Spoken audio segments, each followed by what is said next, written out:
Siang Pak Jess. Iya, siang Bu Siti. Iya, lagi sibuk Bapak? Enggak, ini lagi pertukaran jam, saya lagi rilis Bu. Iya Pak. Hari ini kita masuk kelas berapa ya Pak? Kelas 10 ya Pak ya? Iya, kelas 10. Gini Pak, saya mau bertukar pikiran sama Bapak, bertukar pendapat. Boleh Bu, boleh. Iya kan? Apa yang bisa saya bantu Bu? Gini Pak, kami kan atau saya kan salah satu calon guru penggerak angkatan keempat. Iya. Nah, jadi kami itu ada tugas Pak dari guru penggerak mengenai eksplorasi konsep untuk studi kasus. Dari beberapa kasus itu kira-kira menurut Bapak nanti seperti apa gitu Pak. Jadi kasusnya ada 4. Nah, jadi saya Pak memilih kasus yang pertama seperti itu Pak. Jadi kalau misalnya kasusnya seperti ini, seperti nanti yang akan saya ceritakan, menurut Bapak itu seperti apa nanti gitu Pak? Iya Bu. Iya. Boleh Pak? Saya Boleh minta Bu. waktunya, Pak. Boleh. Sebatas yang bisa saya bantu Bu, saya bantu. Iya Pak. Jadi gini Pak, di kasus pertama itu saya ambil ada salah satu guru, namanya Ibu Tati Pak.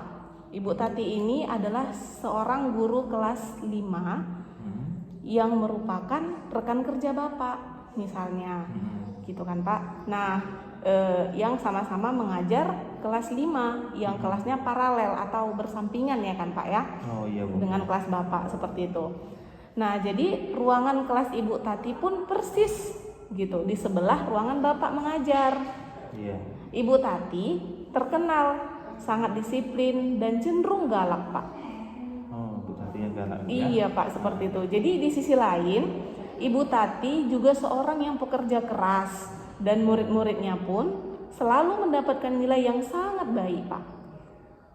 Selain itu, murid-murid Bu Tati pun sangat takut kepada Bu Tati, ya kan Pak. Dan sebagian lain bisa menyesuaikan diri dengan sifat Bu Tati dan karakter Bu Tati tadi seperti itu Pak.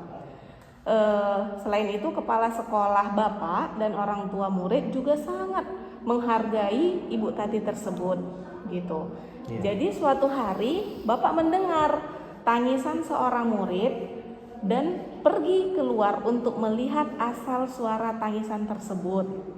Jadi Bapak melihat seorang murid perempuan kelas 5 sedang berlutut di atas bebatuan sekolah yang sangat panas pada hari itu, menghadap di depan pintu kelas Bu Tati.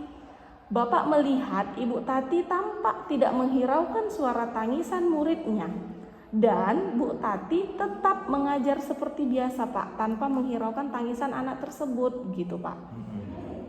Namun Bapak melihat bahwa beberapa murid di kelas Bu Tati mencoba untuk mencuri perhatian atau mencuri pandangan keluar karena melihat temannya yang sedang menangis dan berlutut di terik matahari. Artinya siswa di kelas Bu Tati ini Pak konsentrasinya jadi buyar gitu Pak. Yang tadinya mereka belajar karena ada siswa yang menangis, jadi mereka itu Pak jadi nggak konsentrasi lagi, terus mereka memandang keluar temannya yang menangis tadi seperti itu Pak. Jadi menurut Bapak apa kira-kira yang bisa Bapak lakukan seperti itu Pak? Terus pertanyaan yang kedua itu Pak, apakah guru lain dapat menginterupsi di mana saat itu adalah guru lain yang memiliki wewenang atas kelas yang dipimpinnya? Terus dalam kondisi seperti itu, apa yang bisa Bapak lakukan? Kemudian, dapatkah Bapak menginterupsi bagaimana dan mengapa gitu Pak? Ya, tapi sebelumnya Bu Siti, supaya saya ingat, satu-satu dulu saya jawab ya. Iya, Bu. Karena betul. tadi pertanyaannya ada 4 ya kan. Jadi seandainya saya ini ibaratnya rekan guru, rekan gurunya Bu Tati. Iya. Saya itu juga mengajar di kelas 5 ya kan.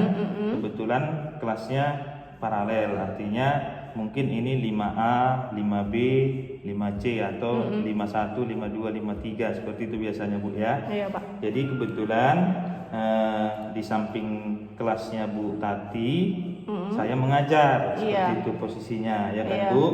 Nah, jadi seorang anak perempuan ya murid dari Bu Tati itu dihukum gitu. Tetapi pada saat dihukum, saya kan tidak tahu kan Bu, permasalahan masalahnya anak apa. ini kenapa bisa dihukum. Saya hanya melihat anak itu berlutut di luar menghadap kelas dan di panas matahari. Iya, Nah, Pak. seperti itu ya. Jadi Ibu tadi bertanya, ya kan?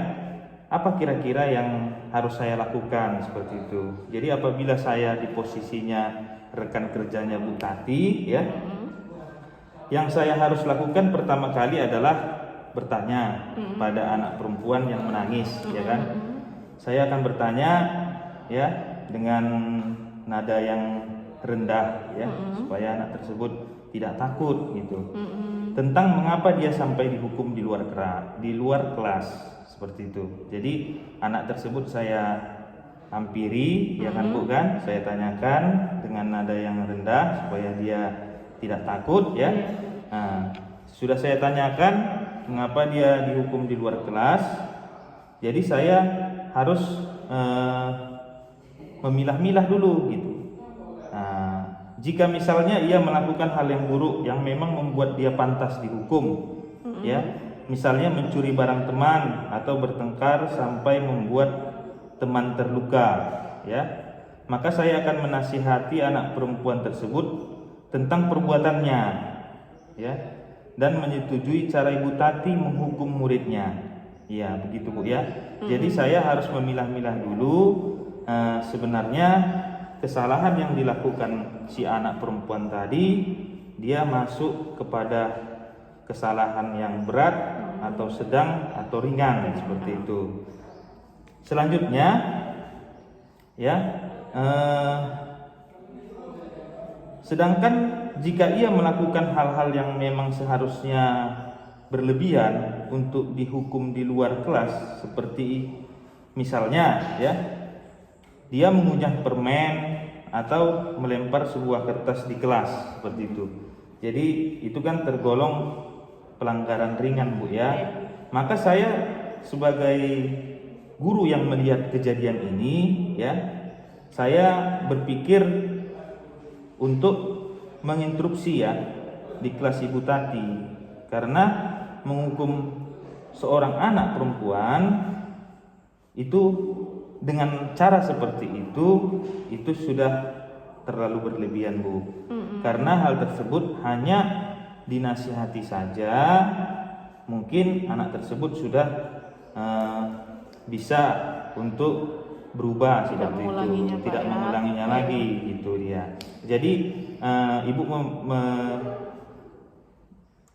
Ibu memberikan kasus ini, kita kan masih menduga Bu ya, masih menduga, ibaratnya kesalahan anak tersebut kira-kira apa, seperti itu. Jadi saya berikan masukan, apabila kesalahan anak ini memang berat, ya, fatal, ya, saya akan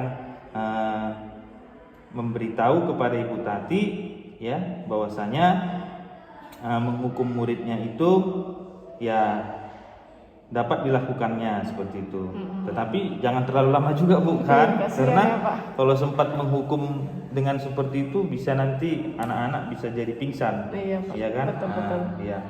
Terus untuk menyikapi pertanyaan Ibu yang kedua, apakah guru lain dapat menginterupsi, ya kan? Di mana saat itu ada guru lain yang memiliki wewenang atas kelas yang dipimpin. Oh, jadi begini bukan? Ini kan yang memiliki wewenang di kelas itu adalah Bu Tati, ya kan? Ibu Tati. Jadi saya seolah-olah ini Bu ya, di samping kelasnya mengajar gitu. Saya melihat itu. Apakah saya dapat menginterupsi, ya? Jadi menurut saya, karena ini hukumannya adalah berlutut di luar kelas dan menghadap kelas, dan anak perempuan tersebut bukan diam Bu, artinya dia juga menangis, ya. Jadi ini juga mengganggu Bu, mengganggu siswa yang di kelasnya Bu Tati, juga mengganggu perhatian di kelas yang saya ajari gitu. Nah, dengan apa tandanya siswa tersebut terganggu? Yang pertama, siswa saya banyak yang melihat-lihat ke jendela Bu, begini. Nah, lihat-lihat ke jendela, ya kan? Iya. perhatian mereka terganggu. Jadi ketika saya menerangkan, mereka kadang curi-curi pandang melihat begitu. Jadi saya dapat menginstruksi, karena ini memang sudah mengganggu aktivitas belajar di kelasnya Bu Tati dan juga di kelasnya saya, seperti itu. Selanjutnya yang nomor 3 Bu, ya kan? Dalam kondisi ini apa yang bisa saya lakukan, ya? Jadi tadi di pertanyaan yang pertama, apa yang harus saya lakukan, ya? Dan di pertanyaan ketiga ini, dalam kondisi ini apa yang bisa saya lakukan, ya? Berarti hampir sama ini Bu ya, yang harus saya lakukan dan apa yang bisa saya lakukan. Nah, kalau yang harus saya lakukan itu kan ibaratnya spontanitas Bu ya, refleks ya. Tapi kalau yang bisa saya lakukan berarti dia ibaratnya tidak refleks, artinya ini boleh, ini tidak boleh kan, seperti itu kan Bu. Saya akan menjawab yang nomor 3. Jadi saya memetakannya Bu. Jika memang kesalahan anak tersebut berat, contoh kesalahan anak didik kita Bu ya, murid itu mencuri, merundungi teman atau bullying ya Bu ya, bertengkar, maka saya akan meminta Ibu Tati untuk membawa anak tersebut ke ruang BK saja, ya. Namun kesalahan anak tersebut tetap diproses, begitu, ya. Artinya tidak dalam artian anak tersebut diserahkan seperti itu saja, tidak, ya. Selanjutnya, karena saya juga punya jam, jadi kalau saya nanti yang memproses itu mungkin anak-anak saya juga akan tertinggal, ya kan. Jadi selanjutnya apabila kesalahan anak tersebut ringan Bu, contohnya tidak membawa buku mata pelajaran atau bermain-main di kelas ketika guru menerangkan, ya kan, atau melempar kertas seperti itu ya, atau mencontek, atau tidak membuat tidak mengerjakan tugas ya, ya, maka saya akan meminta Ibu Tati agar anak tersebut dinasihati gitu, artinya dia dihukum ringan gitu, artinya teguran lisan lah Bu, teguran lisan ya. Jadi melakukannya ya bisa saja seperti piket ya sepulang sekolah, atau anak tersebut diberikan hukuman yang memang tidak seberat yang dijemur tadi, ataupun berlutut tadi ya, seperti piket ataupun membuat surat pernyataan, ya kan Bu ya, apalagi perjanjian gitu Pak ya. Iya, apalagi kita kan sebagai pendidik Bu, artinya setiap anak melakukan kesalahan itu pasti didasari dengan kebutuhan. Mungkin kebutuhan dari anak perempuan ini ada yang tidak terpenuhi, sehingga dia melakukan hal seperti ini, seperti itu. Betul, Pak. Selanjutnya Bu, yang pertanyaan yang keempat, dapatkah saya menginstruksi? Ya, saya tadi sudah jawab di awal bahwasanya saya dapat menginstruksinya. Karena apa? Karena sudah mengganggu kelas saya juga, begitu.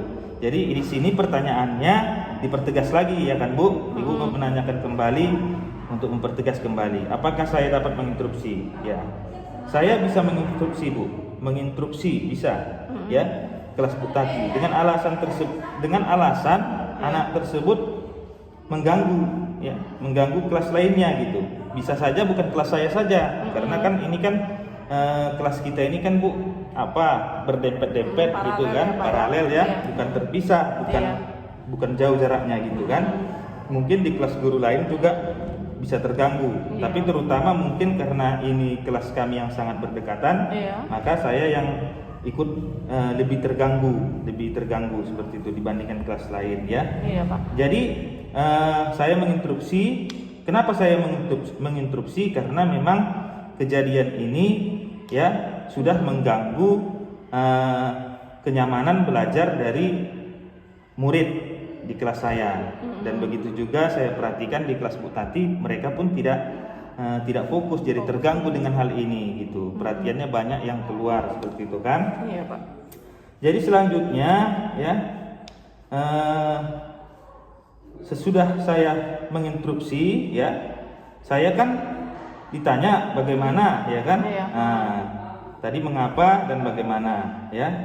Jadi saya posisinya kan Bu melihat kejadian ini, saya juga sedang mengajar seperti itu. Jadi bukan saya tidak mengajar atau saya sedang piket seperti itu. Jadi saya sedang mengajar, maka saya akan meminta Ibu Tati ya untuk membawa anak tersebut ke ruangan BK supaya diproses, Dikonseling ya, Pak, ya? dikonseling Iya, bagaimana anak tersebut kenapa bisa melakukannya gitu Iya, kan. betul.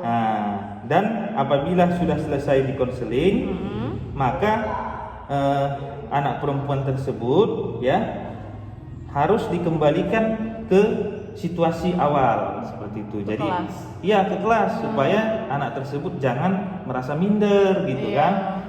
Karena kan kita menghukum anak itu juga harus kita lihat juga Bu bagaimana mentalnya, psikologisnya, jangan sampai terluka batin. Karena anak itu Bu sekarang ini bukan butuh untuk diajar ya seperti dulu diajar, dipukul, dihukum, hormat bendera ya kan Bu kan.